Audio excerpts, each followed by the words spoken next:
But wait a minute, Pennsylvania to Livonia, were the nice row houses, the Hussies. They had a whole group of, Really? I didn't realize that there were on Hussies. Pennsylvania Avenue, yeah. Yeah. Oh, this, are you kidding me? They came to East New York, Of what? East New York Avenue. Right. What's the one past, No, past Pitkin, is the next one is East New York? Pitkin, East New Eastern York, Parkway, Eastern Eastern Parkway. Well, they came to my Oh, Hussies. neighborhood, the Hussies What was came that? in. Oh, This is a Hussies. very, very. Yeah, like, they came in the late I got almost fifties. a billion, I didn't Really? believe that. What made them go there? It was cheap. They came with no money. Cheap housing, and, they were told you'll never get along with blacks, and they did. It took a little while, but they got along. Mhm. They have it's a sort of a tacit peace. Yeah. But they get along very well. You know, Modest Yahoo? No, I know Shia Hecht. No, Modest Yahoo was this Hasidic reggae star. Oh, really? Wait, what? Put on a song called King Without a Crown. King Without a Crown. Yeah, Modest Yahoo. He is a global sensation, and it actually mentions Crown Heights. He's a reggae artist and a Hasid. Yeah. Well, he converted to Hasidi. Okay. It's a beautiful They song. do have black Hussies. Mm. You know that? Yeah, you have to go through a process, but they do have that. Oh, you know, you're not gonna get reception. Oh, yeah, because we're in the basement. We're in the basement, yeah. And you don't get reception in Keating either, Keating first. Right. Because I was there for the Dion concert. Mm.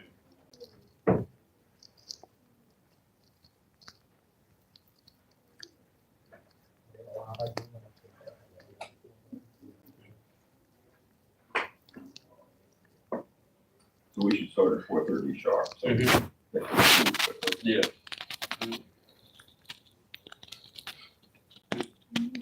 Felipe, I'm surprised that LA didn't come up with the book. That's the next, it came up once when I had that fight with Sparky, Mm.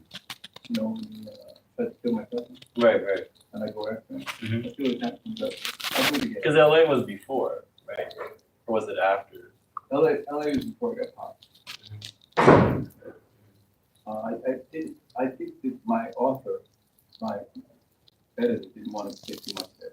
Oh, okay. He said, let's get back. Oh, because you did write about Yeah, that. I did write about it.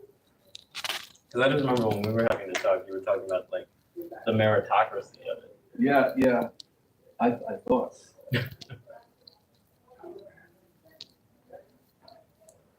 Yeah, because that's what I've always thought was New York is always such an interesting mystery to me because I didn't grow up here. Yeah.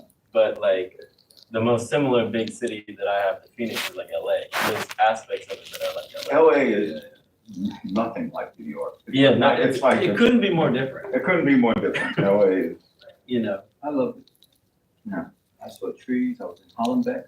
Mhm. You know, you could walk through the streets, it was, first of all, there's a lot of car space. there's a lot of space. Right. I enjoyed it. No, man, it was one. Oh yeah.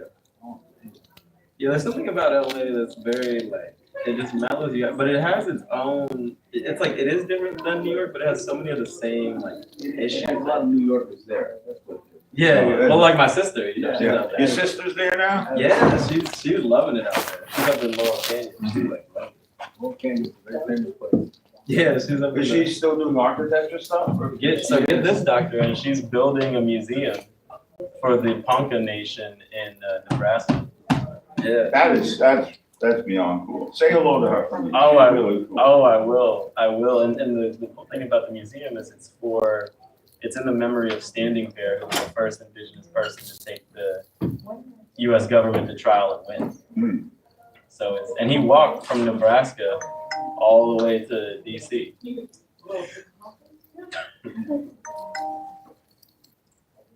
Hmm. It's a different type of determination. It is.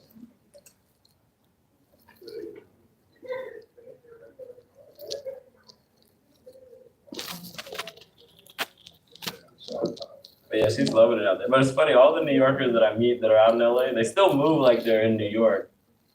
but just like in LA. So it's like, Yeah, it's, no, I It's know, really you can't get over being in New York. I still remember when I was doing research in like Birmingham, Alabama, and I was blocked in by a double parked car, so I just drove on the sidewalk. And the people on foot to get around and out. oh, they probably thought They're very much like yeah, And they say, how are you doing? Right. That's what we do. right. Well, that's the thing. Like, if you come to places like that with like a New York motion, people, it just blows their mind that they don't know what to do. They're like, wait, what? Yeah, I'm like I gotta get out. a weed growing out of the sidewalk. That's how I see myself. Uncontrolled.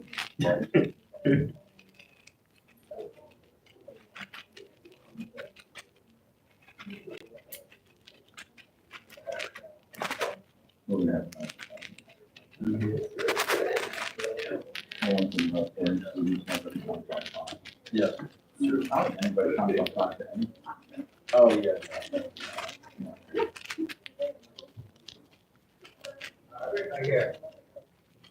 There he is. Back. So you're gonna do our food tour? Yes, of course. Okay, you know about this, Bentley, The food tour? that I'm doing of the Northeast Bronx? No. Libyan African spots? No. What is this food tour? Oh, And when is it? it's May 3rd, for a week from today, Uh-huh. 12:45 to 4 p.m. We're hitting 6 African and Caribbean restaurants in 3 hours. Oh, my God. In the White Plains Road, Gun Hill Road district. Okay, yeah. There's still room in what, we just put Professor Jost in one of the parks. You All right. want to join? I'd love to, but I'm in Chicago. You're in Chicago. Yeah, Do yeah. they have roti in Chicago? You know, I don't even know Chicago is not really like there's not many Caribbean people in Chicago. Yeah. They're mainly from the Delta. It's all southern, Or Nigeria. or Nigerian, yeah. Oh, Nigeria's good. there's a place, I looked at the menu for Ali's Roti House. That's real good. Where's this? It's on White Plains Road. I think That's one of our spots. I think what you gotta do, Have you Doctor. compared it to the places in Brooklyn? No, Brooklyn's too far. Oh, Brooklyn has great. No, I did go, and roti. I went Yeah, to, flat I made a fish. road trip to Brooklyn. Well, there's an Ali's Roti on Utica Avenue, so. Okay. Do that. I made a road trip to Brooklyn the other day, visit one of my friends who got Haitian. So that's one thing you cannot get here. No, you can't get Haitian. Yeah, up in Flat Road. Wait a minute, you can get Haitian food in the Bronx. Where? Haitian food, you know a place in the Bronx? You can get it here. They have the North Bronx. What is it? 170. You're going up after Fordham Road. What's the next stop? Or before Fordham Road on the major digger. Oh, before. 179, you mean on the exit there? There are places around there that have Haitian food. Sure. We'll have to check this out. Yeah. I I don't think, even know what are the key It's items. like Puerto Rican food. right. Just think of Puerto Rican food with a lot of We got sauce. their version of patties, which were good, and then one of the things they had that, was like one with herring. Oh, really? Wow. A lot of fish too. Good, Lot of and a fish. lot of fish, and then they have, one of their condiments is pickles, which is like, kind of like pickled cabbage, carrots, and hot pepper. Okay. This is great. Great turnout.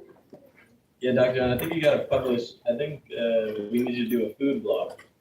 The Bronx food blog. Bronx food blog, and then I'll put on all the weight that I lost. Perfect, excellent. But that's okay. I feel like, You gotta send me the list, I gotta see this list. I'll send it to you. Cause I'm up in that area all the time. No, I actually paid a student to go sample all the restaurants in Gun Hill, and she picked up 6. I wonder, And she's gonna be the I've tour been to guide. one Ghanaian restaurant up there, I can't remember what it's called though. Let me see if I can find Cause I was it. just like really craving jollof rice. It happens. Or I blame it. It has to happen. It's like 10 p.m. You're like, 10 p.m. I need jollof rice. right, yeah. I Okay. could really use some jollof rice. Let me see if I can find. Because I mean, I'm just saying. I think the Ghanaians. I think they do the jollof rice the best. Yep, I agree with you. I You're right. You got it. You got it right. And then listen, Nigerian jollof rice. It's good. It's good. It's Nah, good. don't But lie, don't lie. It's not there, you know? right. You know what it is? It's like too spicy. It's just not good. It's just You like- can just say that. Well, it's just I think that it's just too spicy. It's just, yeah, they didn't do it just right. There's Gambians do good jollof rice too. there's a little Ghanaian place right over here on Webster. Mhm. And I had never been in there before. Oh, like a little salad. Yeah. Yeah. Okay, Okay. I got. And then I was talking to them about their sauce, their different hot sauces. Mm. There's one that's like really made with like fish and shrimp in it. Ooh, I'm allergic to shrimp, but Yeah, but it might not be for you, but it's like Yeah. very intense flavors. okay. I'm piecing myself. Well, if I end up teaching in the afternoon next semester, no. well, if this food tour works, we should make it a regular for them, because people don't realize that there are these amazing food districts north of the campus. Well, and then of course, you could get the Johnson's barbecue Fordham special. You know, well, we're having Johnson's brought the Fordham for the Easter celebration, Ooh. and the president. When is this? That's on the 16th, at 12:45. I. That's Thursday, the 16th. You can stop by. I'd love to. Are they going to be presenting their things? No, they're just gonna be eating, and we're also gonna have baklava from Anna's Bakery on Williamsbridge Road, which is world class. Oh, yeah, I go to Anna's all the time, because that's right near me, Yeah, because I'm on Barnes and, Palo Park. Yeah, that's right. Yeah. There's another bakery that I like, it's called Estudio. Yeah, and they also do like,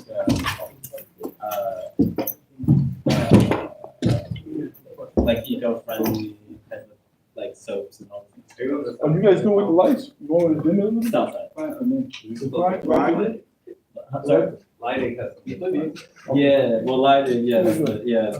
They have, it kind of ebbs and it flows. I feel like there's an opportunity to open some really good restaurants there. But of course, that comes with other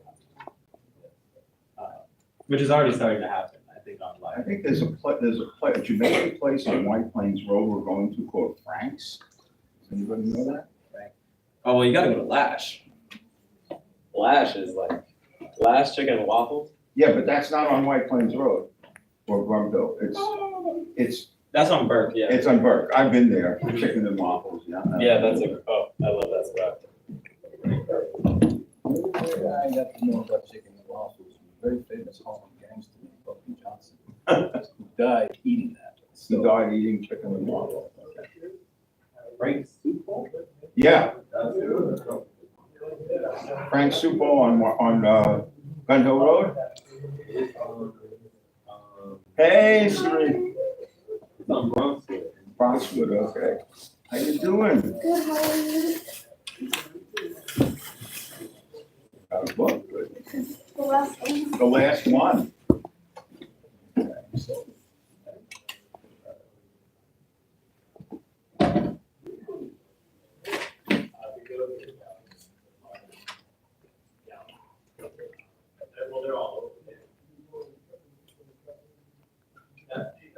I still can't believe that it's in my office in pharmacy.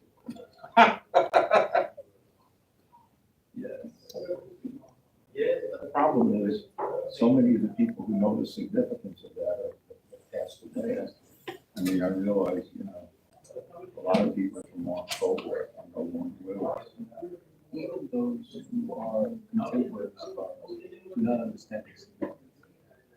He calmed things down, trust me. Because Eldridge was going out. Yeah. The Bobby Seale was responsible, solid, Working class guy. working class. Eldridge was crazy. And Huey was impulsive, so you needed Bob to keep things,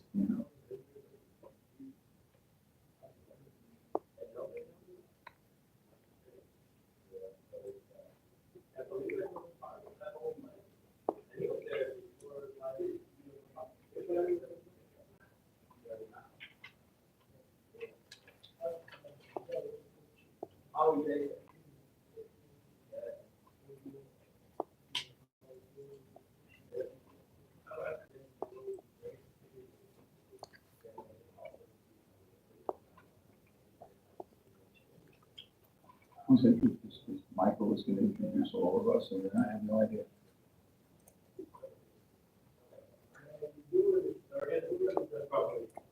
Get back in that chair. let's go.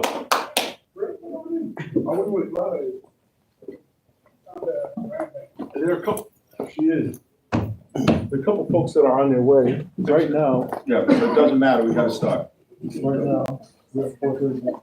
Yeah. You good? We start. All right, Mike? Yep. Michael's doing that, raise. Okay.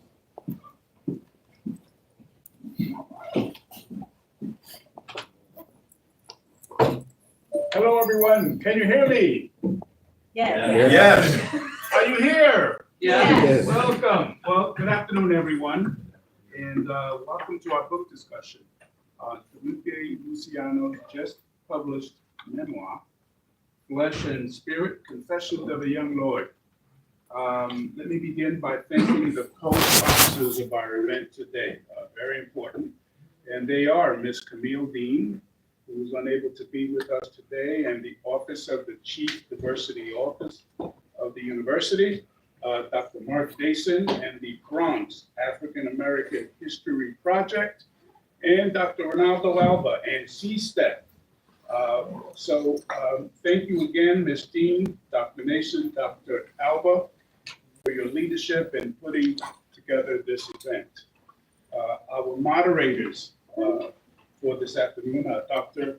Mark Nason, again, the founder of the Bronx African American History Project and a professor in the African and African American Studies Department, and Mr. Bentley Brown, who is an adjunct professor in the Fordham Art History Department and an NYU doctoral candidate. I'd like to thank all of you for being here today. The format for today's event is as follows. So we're going to be here for the book discussion, which will be held from 4:30 to 6 p.m. And then at 6 p.m., we're going to transition to upstairs to the O'Hare Reading Room. There'll be a reception with refreshments from 6 p.m. to 7 p.m. This will be the perfect time to get your book signed. I think we'll probably do that upstairs. We may do it down here. We'll announce it at the end. But definitely get your book signed today. If you were not fortunate enough to receive a book today or brought your own copy with you, bring it with you and get it signed. Let me just say, by the way, that the book is a great read. It's in the category of a must-read book. So be sure to get a copy, whether you get one today or get one after today. The book is available from Fordham Press, which is the publisher, and it's also available, I believe, on Amazon. Okay, so what can I share with you about this iconic figure and what he's meant to our community? There's a lot. He's an original last poet. That's something that he was. I'm not saying he was an original poet. He was an original last poet. Google it. He was an original last poet whose poetry and spoken word preceded the rap and hip hop movement. He co-founded the Young Lords Party, and as its charismatic chairman, led Puerto Ricans and Latinos into the civil rights movement. And in so doing, announced to the powers that be that we would not be spectators in the movement for civil rights. He has been an insightful two-time Emmy Award-winning television news journalist. He was involved in the Soho art movement of the 70s and 90s. It's something, Google it.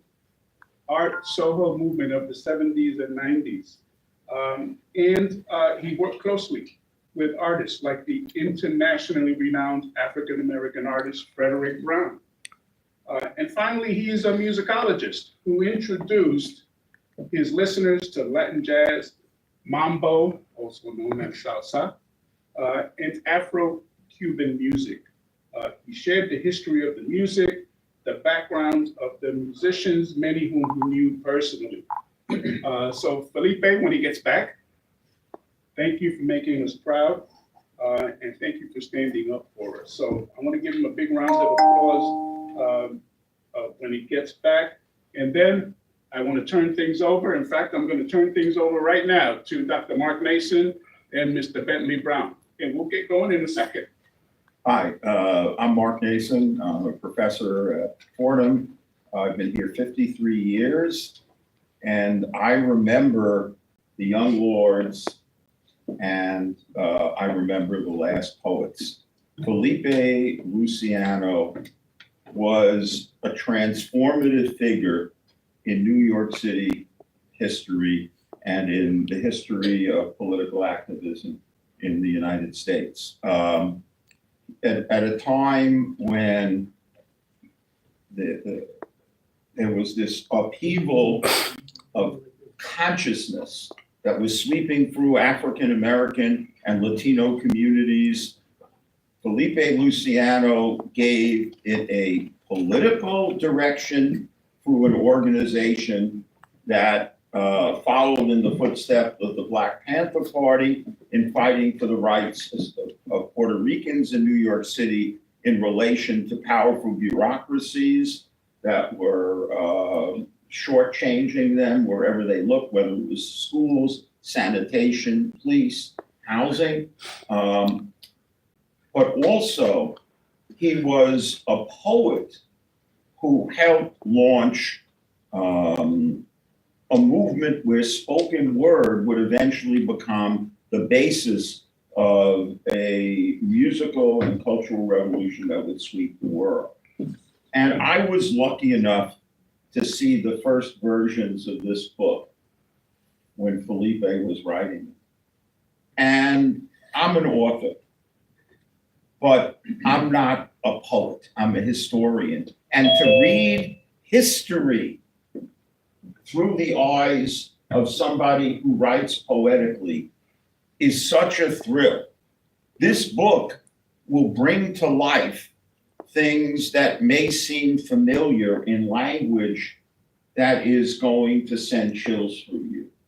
And that's why I said, oh my God, Felipe, we got to get this published, whatever it took. And it took a lot, but this book is something that you can not only read in chapters, you can read in sentence by sentence, because there are passages that are going to bring tears to your eyes and passages that will make you feel things that you didn't know that were there. So it's such an honor to have this historic figure, who I also am lucky enough to count as a friend, to come to Fordham.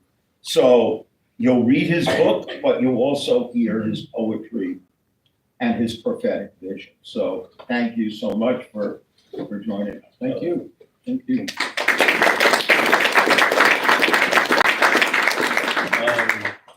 I'm just going to say a couple words to just sort of like frame this discussion here. You know, really what we're talking about today are the intersections of art and social justice. I don't think that there could be a more timely moment to talk about that than right now. I mean, I'm sure you're all aware of the news, of what's been happening. And I think that one thing we want to think through, right, is the way in which art is a catalyst for revolution. In sort of like more recent years, art, I think in many ways has been seen as something that's quite separate from what we might think of as political activism and things of this nature, right? I think in many ways, you know, the creative or the artist is kind of framed within this sort of like cool, dejected, like not a part of, you know, what's happening in the world, whatever. It's sort of like an individual act. But in reading Felipe's book, we look back towards a time when art was so central to the project of fighting for liberation. And I think liberation on many, many, many different fronts. So with sort of that kind of background, what we want to think through today, and with Felipe's words, is the ways in which art provides a platform for activism and the way in which art really art really precludes social revolution. And we are certainly at this moment of a juncture of such. So I want to begin with, Let's get you the microphone so that folks can hear you. okay, yeah.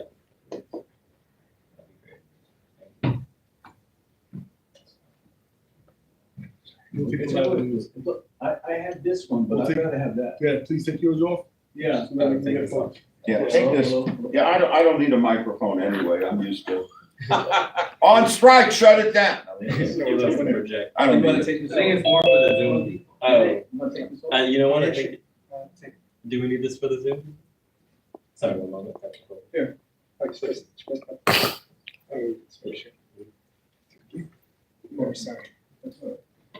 Okay, so I want to begin with this first question, and I'm going to be directing some of these questions first to Felipe and then, of course, to Dr. Nason, as well as both of these gentlemen lived through this moment where political activism and art were so intertwined.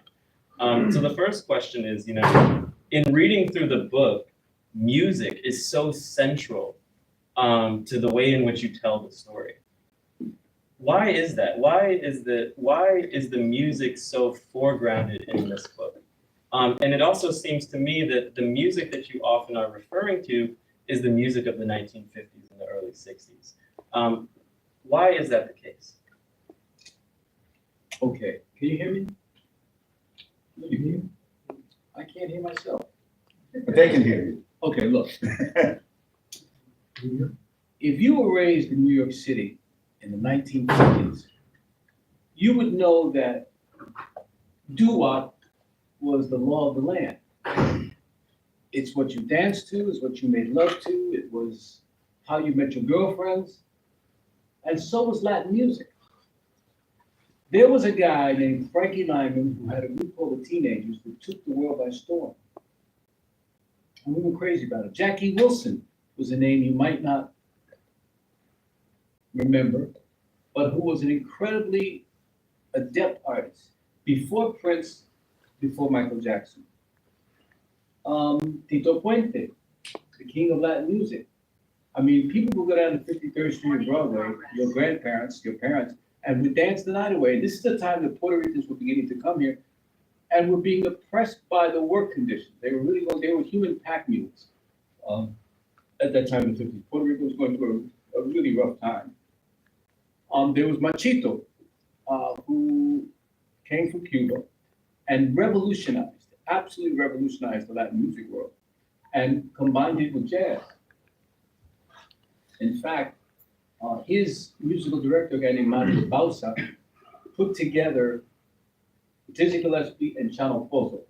Chano Pozo was an Afro-Cuban drummer who, to this day, we consider one of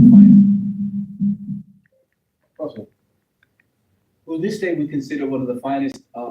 Percussionists in the field of Latin music. You grew up immersed in music. You remember everybody. You remember Frankie Avalon. He's an ancient one. But at the same time, pop was beginning to decline. So Frank Sinatra, Perry Como, Andy Williams, Moon River, for example, was a big thing for me. I used to sing that. They thought I was a little crazy. Music was a part of it. So we grew up singing under the lamplights and near the pumps. And if you could sing, you had another way of gaining popularity. We were not thinking of politics at that time. We were simply, how come I suddenly hear myself? We were simply, can you hear me? Yes. Yeah. We were simply thinking of harmonizing three-part harmony, simple three-part harmony. And we were musical by nature. We just loved it. But it wasn't just us. I used to think it was just Black and Puerto Rican kids. The Italian kids were doing it. The Jewish kids were doing it. In my neighborhood, Frankie Lyman, I was going to rock and roll parties in 5th grade. That's right. And it was a great way to meet women. And it was a non-aggressive way of hanging out with women. If you couldn't rap, if you didn't have a rap, you could ask the lady to dance. By the way, you didn't barge in and you say, may I have this dance? And if she wanted to, she danced with you. That's the way it was. Nowadays, these are rare people, which I could never understand. Also, come on. There was a special ritual we call the grind, Oh, God. and that was the slow dance. In Jamaica, they call it rent-a-towel. You simply ask her, can you dance with her? And you literally stand in the middle of the floor and rub pelvises. It was wonderful. I call it safe sex. I wish we had it today. And you had slow songs and you did it to that. The point of it is that music was part of our lives, as was gang fighting. But music was part of our lives. It was a big, big thing there. So I mentioned those things from time to time. Yeah. I was also a Disney fan, by the way. Let me tell you, I will tell you later, but I went to jail and I thought I was the only one who loved Walt Disney and Snow White. And what was the other song? Whenever I feel afraid, I hold my head erect. Anybody remember that song? Only me. And whistle a happy tune so no one will suspect I'm afraid. That's one. Then the other one was, there's some other songs, but I sang this to the inmates when I was in the Brooklyn House of Detention, 275, which was considered the guerrilla school, it was the murder school. And I was in for attempted manslaughter. And do you know those guys loved it? Hearing these guys that kill people, rape people, beat people over the heads, but that was the song they loved the most. And I would sing, the Sherelle, Will You Love Me Tomorrow?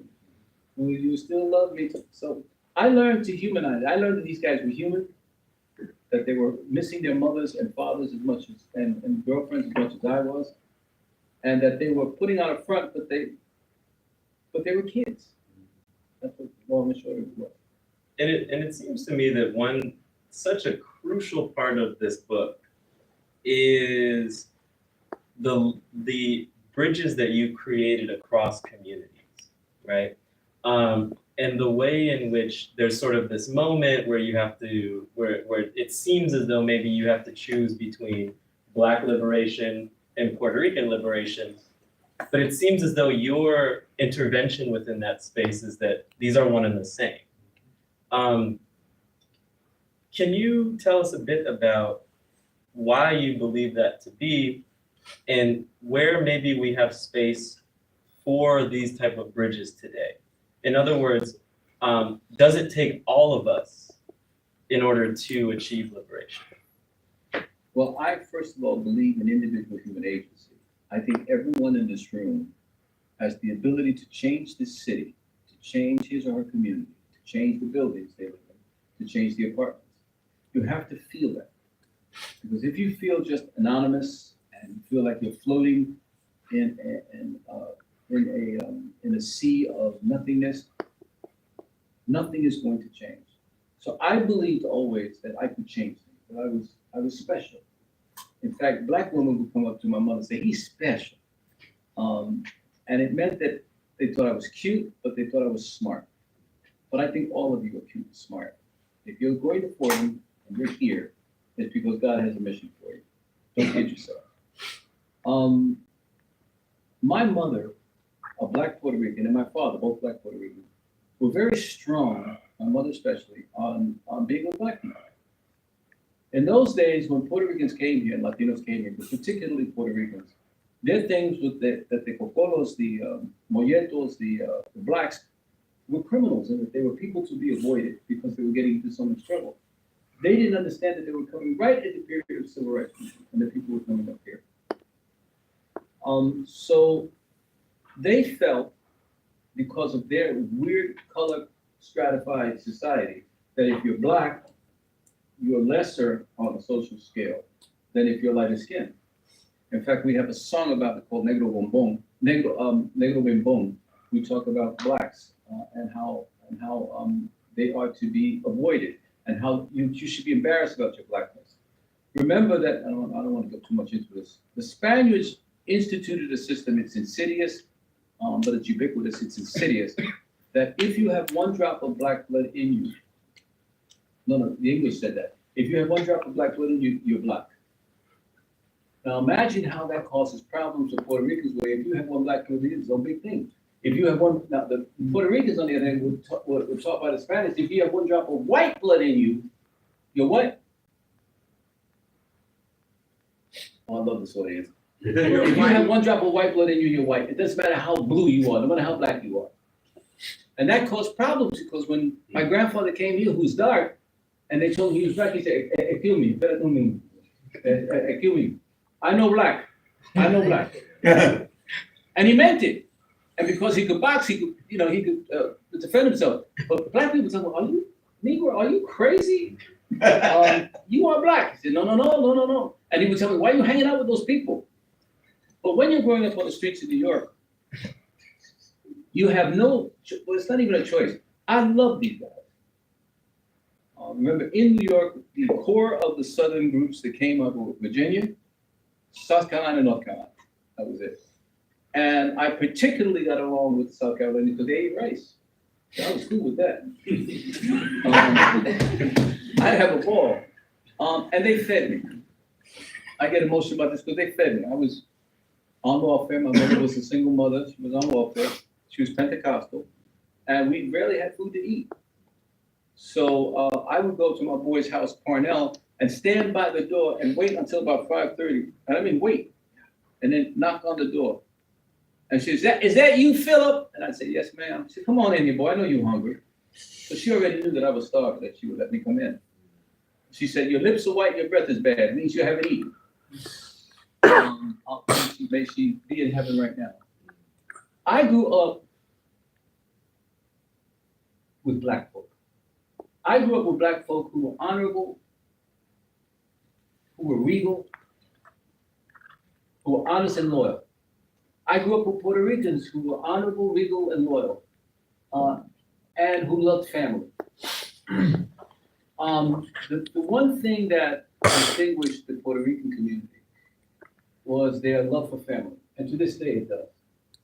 I don't know how many of you know this, but if you touch one Puerto Rican on the block, it's a wrap. It's over. The whole Latino community comes down. Right. That's in the rap family, right? Yeah. You touch my brother, that's not your brother, man. But that's the way it was. Black folk had faith, they had the church. So I grew up with those two traditions, family and faith. And it stuck with me for all of my life. My best friends today are black, as they are Jewish, as they are Italian. I should say this. East Harlem was the hub of the intercultural mix because you had blacks, you had Jews, and you have Sicilians. They wouldn't call themselves Italians.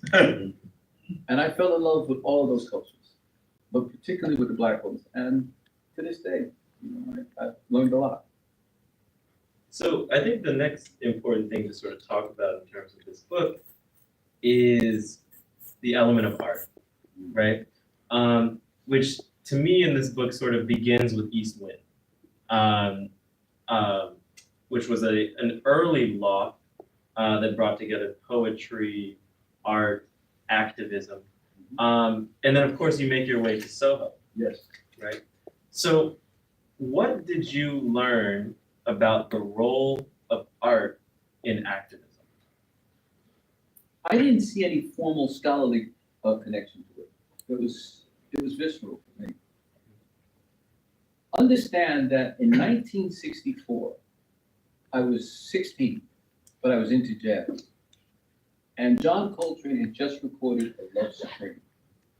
Now, for those of you who don't know John Coltrane, he was a major jazz artist who revolutionized the way the saxophone was played and listened to. They called it sheets of sound. He would not play individual notes. It was like listening to an organ and all of the keys being played. El tipo estaba por fuera, and people couldn't deal with him. People said, well, we loved him in the beginning. That's a lie, they didn't. People could not stand John Coltrane. But I loved him. And even at that age, I had an ear. Some of you have a special gift. And you should not deny that gift, no matter what your mother says, no matter what your father says, no matter what your brother says, no matter what your cousin says. Don't deny the gift that you have, because that gift is your passion. And that gift is going to move you to the next step. Please don't do that. My gift was music. I love music. I love organizing too, but I love music. I love gangs. But I'm telling you, when I heard John Coltrane, I flipped out. And at the same time that John Coltrane did a Love Supreme, the Harlem Riot started. Understand the synchronicity of that. I had just come out of jail. And some cop had killed a kid on 81st Street, I think it was. Went through the Richmond High School. Yeah. And no, this was on the other side. This was on Lexington Avenue. Yes, around there. And he had killed him. And the kids went crazy. Now I'm coming out of jail, hoping that I can just relax. And I see flames bursting out, bright orange flames leaping into the sky, and people with slabs of beef, cows, half a cow running through the streets. And I said, brother, what's happening? He said, man, I'm gonna make some money off this. And that's the way it was. I said, but you should be trying to, give it to the people. What people? There's no politics, man. So at the same time that this was happening in Harlem Riots, interestingly enough, the next time that happened was in '67 in Detroit. I know many of you don't understand this, but the riots in America literally changed the face of America. Truly, the '67 was right, and it was shooting back. And then in '67, the Newark riots. Now, let me tell you what happened in the Newark riots. They were shooting back. This was unheard of. See, the cops used to shoot at us, we wouldn't shoot back. It was considered uncool. And we had been brought up with Italians, which means that if you get busted, shut your mouth. So they give you a butt whipping, you go home, forget about it. These kids did not want to go through that torture again. And in Detroit, in Newark, they were shooting back. This was a major, major development. I should add that at the same time, I just want to give you a whole Rorschach test. Vietnam was happening, 65. Two Vietnam, North Vietnamese patrol boats had shot at a destroyer, and Johnson said, we got to go kill him. It's called, and they had a Gulf of Tonkin resolution, meaning that they did something to us, we're going to do something to them. It was the worst mistake he could have made. He killed 58,000 American men and women. 58,000. And you were made to feel that you were a patriot by going there, that you were right on. Of course, the ones who died the most disproportionately were Black and Puerto Rican. However, I should add that the most heavily decorated soldier was a guy named Benavides, a sergeant in Texas, who got the Congressional Medal of Honor and just richly rewarded for his actions. Puerto Ricans and Latinos have always been the first to do that, to join the effort. I don't know what it is about us, but we love this country so much we would die for it. Sometimes when it's not even necessary.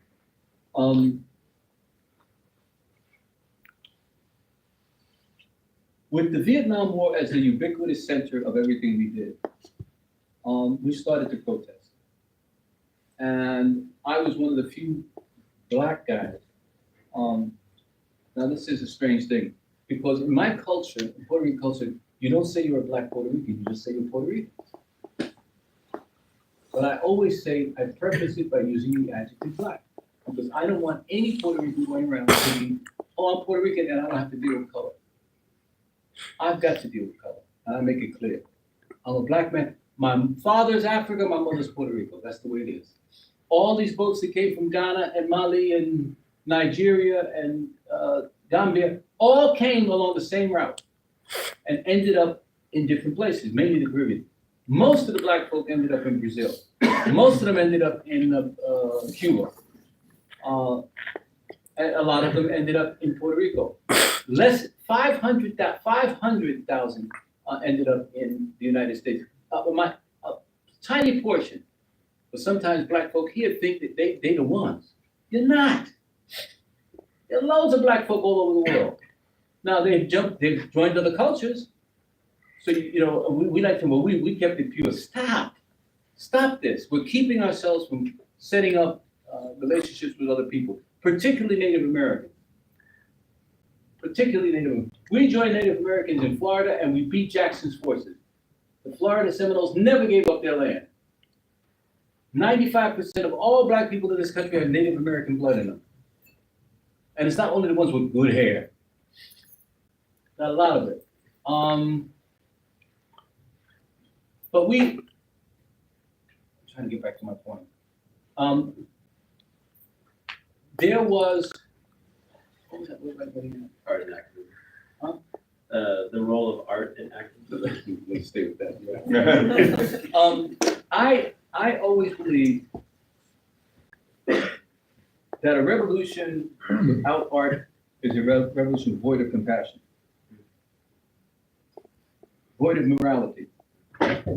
When they come after you, I believe that this is going to happen in this country. When they come after you for the songs that you write, for the poems that you write, believe me, the United States is in trouble.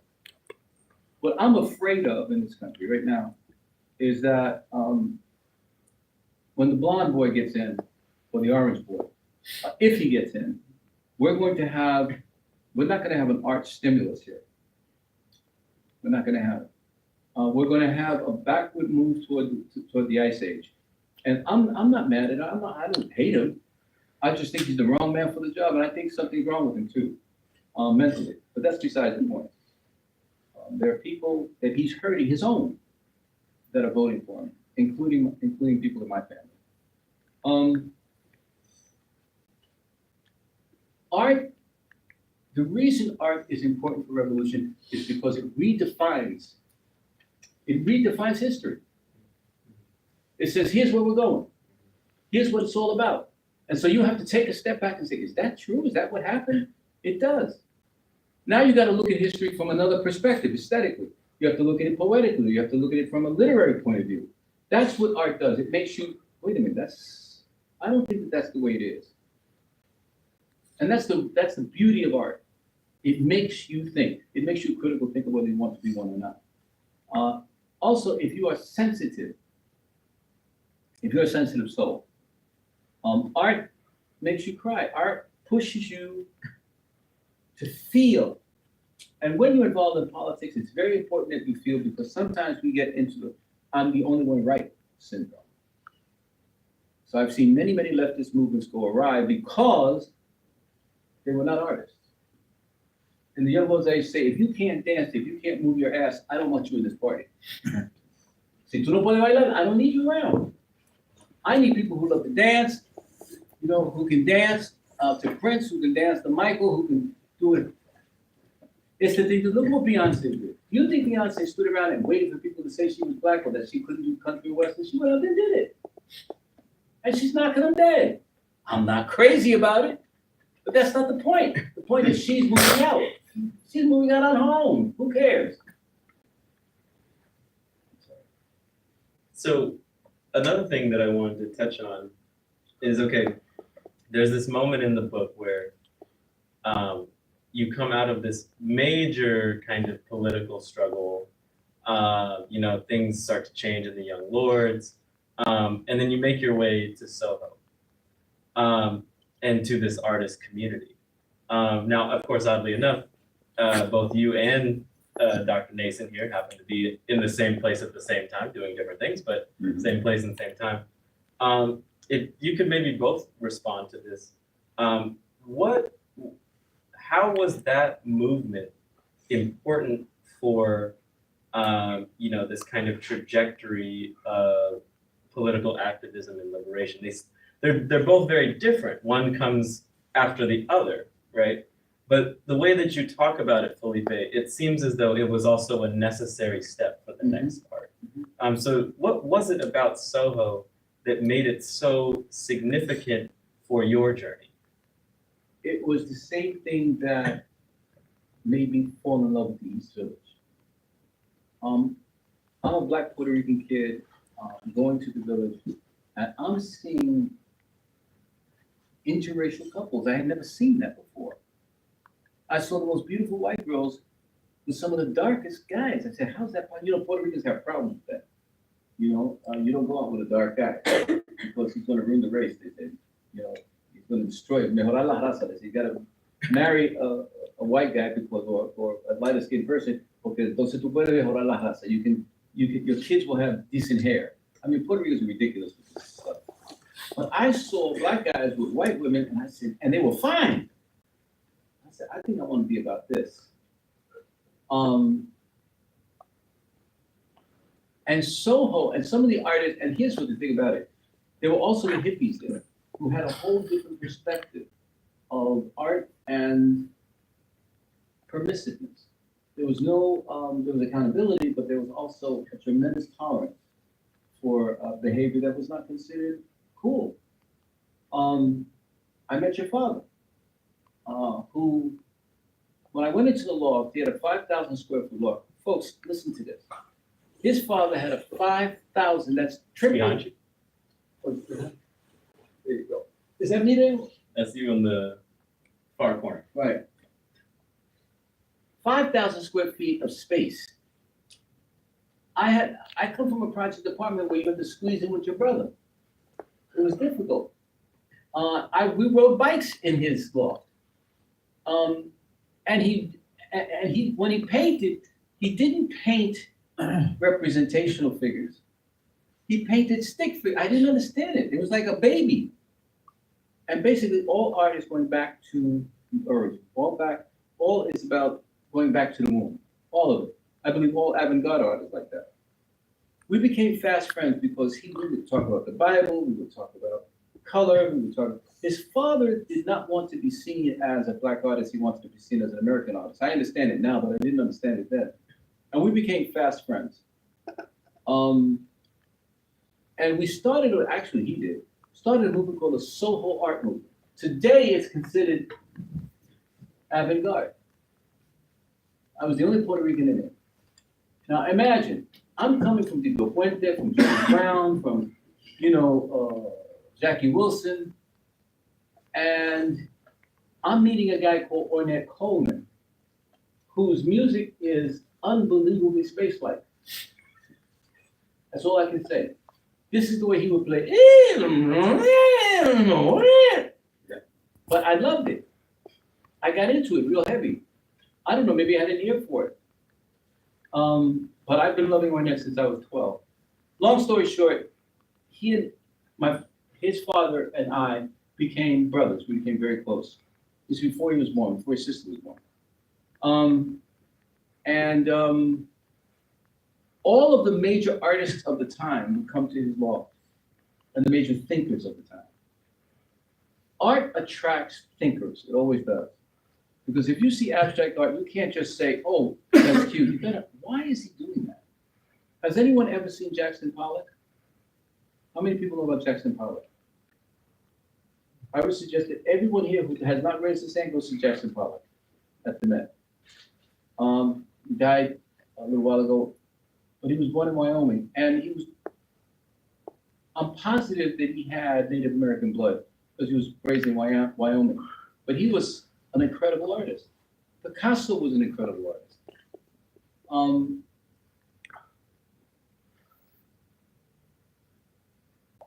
I don't know how this happened, but my love for Fred came because he did not listen to people who were telling him, this is the way to paint. A still life, this is the way to paint people. He took sticks. The fingers became jelly and the heads became expanded. And I loved it. I thought it was real great. So we became very close. All I'm saying is that if you look at something like that, because the eyes, the nerve in the eye goes to the brain, you change the way you look at things. If I put you in an art environment where that's all you see, you don't become the same person. You really don't. If I put you in, for example, I love Gregorian chants. Does anybody know what Gregorian chants are? Renaissance music? I love it. Why should I love it? I love jazz. I love Ornette Coleman. Something about Gregorian chants soothes me. And it has made me change my view of the Catholic Church. It's made me change my view of a lot of things. It calms me down. It soothes the beast in me. So I would suggest to all of you, please try to move out of your status quo emotion. Move out of your space. So many of us stay in Staten Island, if you will, emotionally. You gotta go to the next step. And by the way, that also happens in Harlem or Bed-Stuy. We stay there. I just came back from his Holmes place, it's called Arizona. I expected someone to pull a gun on me. That's how paranoid I was. They all have them. They talk to like normal. It's normal. Howdy. His mother told me, say howdy. I said, I'm not gonna do that. I'm not gonna say howdy. So sure enough, I got along with them and it was wonderful. I saw the finest horses I've ever seen. I saw wild pigs. Tell me, sitting down in front of the thing and you see wild pigs jump over the shrubbery, that kind of messes you up. It jars your sense of it's real. I had a wonderful time there. What was the point of all of this? The point of all of this is that you have to shake the aesthetic up. Shake your aesthetic up. A lot of us are brought up with colors that are muted. You don't need to do that. He has a blue and white shirt on. He has a Fleetwood Mac shirt on. We get mad at people who are outside, we call it, who wear bold colors. Why? Have you tried being outside of yourself? Have you tried wearing something else? Doing something else? Spiked hair, for example. Some of you would have, your mothers would have fits. But it's time for us to do something else. Spiked hair. Huh? It's time for us to do something else. And that's all it is. By the way, I also went to China as his father did, and we learned a lot about Chinese culture. Okay. So, and Dr. Ed, I know we were talking about before we came to the discussion is something similar. And for you in being a part of the Colombian takeover, how was art a part of that? And then how do you see sort of art as being a part of this this push towards activism? Okay, during the Columbia strike, the Columbia radio station purposely played music that helped the people in the strike stay strong and build community. How many of you have heard of the Grateful Dead? They came and performed at the Columbia strike. And I showed Felipe and Bentley a video. Thousands of people in the Columbia campus listening to Jerry Garcia and them, 1968. Imagine what would be like Cardi B performing in front of the McGinley Center. If you guys decided to create an encampment on Eddie's intent. And I'm wondering where is that today? You know, art was an essential part of our activism. I organized rent strikes with Danny Kalb of the Blues Project. One of my friends got picked up and taken home by Janis Joplin at a bar. Ooh, I would have loved that. He was much better looking than I was, but as she said in the song, she preferred handsomer men. But that was the way it was. It wasn't like the artists were there. They were part of us in the 60s. And one thing I want you to think about in terms of the 70s, and that is, okay, a 5,000 square foot loft in Soho that an artist could afford. What you have to understand is that as New York was deindustrializing, there was an incredible amount of inexpensive space. I was living in a 4-bedroom apartment for $400 a month off West End Avenue. That apartment today would be $8,000. That loft